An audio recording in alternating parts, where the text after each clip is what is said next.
Hey, for telling my Dale, for fuck's sake, I have a life and I am not going to be cookie cutter grandma, and I will call the police.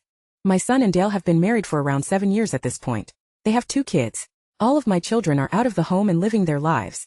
My husband and I are still working and will probably retire in 10 to 15 years. Around 70. My DIL and I got along much better before the kids came into the picture. They live 30 minutes away and she is always trying to drop them off. I thought my son was in on this, but no. I sat them down and he had no idea this was happening. I showed the mini text asking for me to babysit and he was under the impression that I have only babysat twice this month, not 16 times. Apparently she has been dropping them off with me to hang out with people, and my son was under the impression she was taking them with her. I started to communicate in a group chat with them so everyone was on the same page.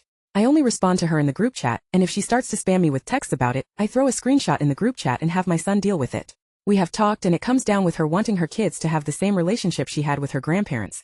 In short, I explained that I am still working and I will not have that relationship. That I can't have the kids every other day just like she had growing up. We agreed to every 2 weeks to have a grandma day.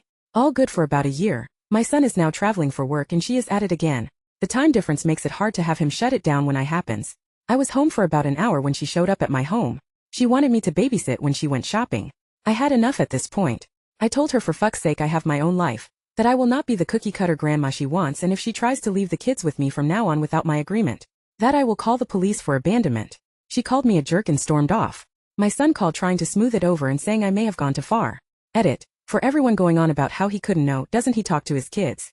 The kids were 4 months and 1 3/4 years old when she kept dropping them off. They weren't really talking, the oldest sure could move but not a big talker.